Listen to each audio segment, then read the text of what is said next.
Ayun, napakasayang good morning. At tayo po ay nasa Quirino Highway. Ito po, kaya na pa po natin kasabay yung mga tugtugan na yan. Ayan, sobrang traffic. Ayaw po nilang ano. So sumabay po yung music sa atin. Sana hindi po naririnig masyado para hindi ma-copyright, no. Sayang po yung ano, yung video. Ayan, at least nagwangwang po siya. Ayan, buti na lang na mic tayo.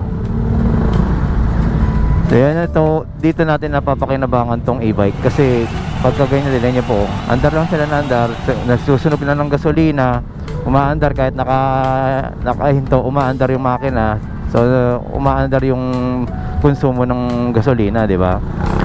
Tapos yung iba dyan, yung clutch pa nagdadrat. So tayo, chill lang. So ito yung pinaka the best sa pag-i-e-bike. Diba, no? Grabe, oh. So may ilang minuto na rin po tayo na nandito. Okay, diba?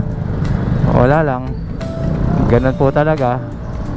Basta makasingit po sila. Hindi po na nagche-check sa ano sa side mirror, sa ano, para makadaan po sila.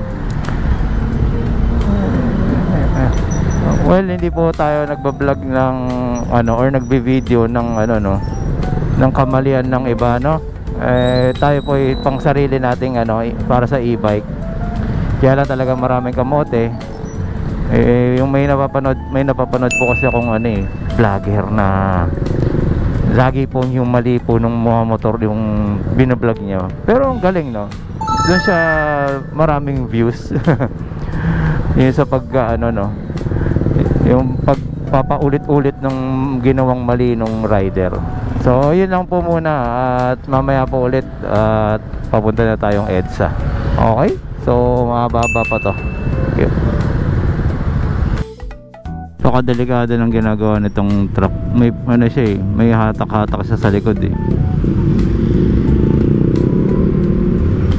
Ano nyo,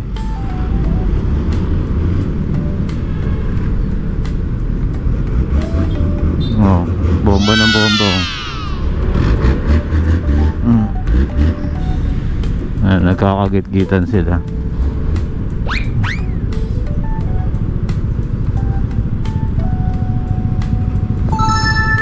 Ayun, at marami tayo masabi sa ano ngayon, sa panahon ngayon. Sobrang traffic dahil nga parang first ano, parang Monday ng week na to, no? Kasi nga walang pasok nung Monday. Ayun, so doon ulit tayo sa ano, sa EDSA. Okay. Yes! So yun guys, papunta na tayong Agham. At share ko lang, no, kung hindi nyo po nababasa yung ibang mga nagko-comment sa YouTube, no. Nauutusan po ko na bakit daw nagagamit ko sa National Highway. At may own risk po yun, no. Dahil po una, kailangan ko pong gamitin. At hindi ko naman po para i-promote kung ang paglabag sa batas, no. Dahil kung mapapansin niyo po sa mga nakaraang video ko, nakamotor po ako. Dahil po wala pong kasunod po na balita doon sa tungkol sa e-bike, kaya ako po gamit. Ang gusto po nung ano, nung nag-comment, magpahuli daw ako sa checkpoint. Sabi ko, magpapahuli po ako kung may violation po ako. Diba? Ganun lang naman po yun. Hindi po para takbuhan. Dahil kung may violation, papaliwanag po sa atin yan ng enforcer kung ano man po yun. Di para sa susunod, alam po natin. Pero hayaan nyo po, kung sakali man po, kung may ano, talagang yun naman po ang ginugol ko, ma-share sa inyo.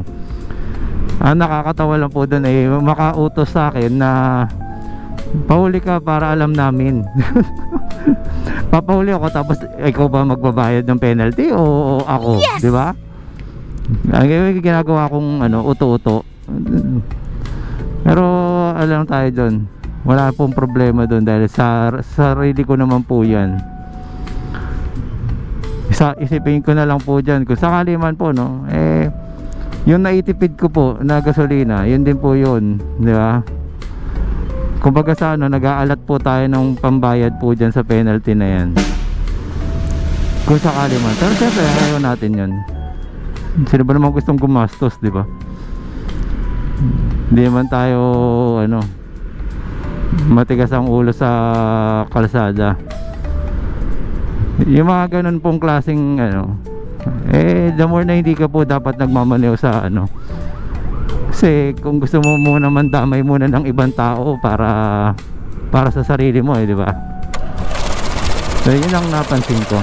At for the weather for today, medyo makulimlim ngayon po.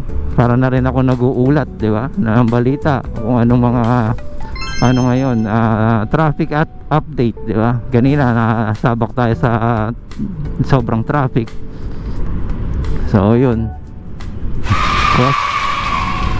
36 seconds.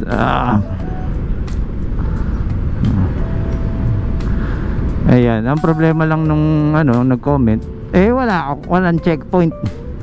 Saan tayo matche-checkpoint, di ba? Paano tayo matche-checkpoint? Eh sa checkpoint po, tandaan niyo po, mga pulis po yun nandun. Eh di naman po sila mag ano nung tungkol sa yung violation masyado sa motor. More on enforcer ang pong ano po, ang pwede pong magkaroon ng ano, panikit. So i-cross ko lang po ito. After nito, ano ulit po tayo, para lang po sa kaalaman po ng iba. Para sa kaalaman po ng iba, wala pa pong balita ulit kung ano man ang tungkol sa e-bike, you know. Hinihintay ko nga po eh. Time check 8:24. So ayan, dadaan tayo ha. Pero hindi po ibig sabihin binabastos po natin yung mga enforcer, no? Dahil kung dinaanan po natin sila, eh normal po dumaan sa kanila dahil sinasala nga po nila para makita nila kung mayroon po dapat hulihin eh. So as of now, wala pa po eh, gaya niyan. Sumasabay lang tayo sa mga motor. So yun, maraming salamat po ulit at God bless po sa inyong lahat, no?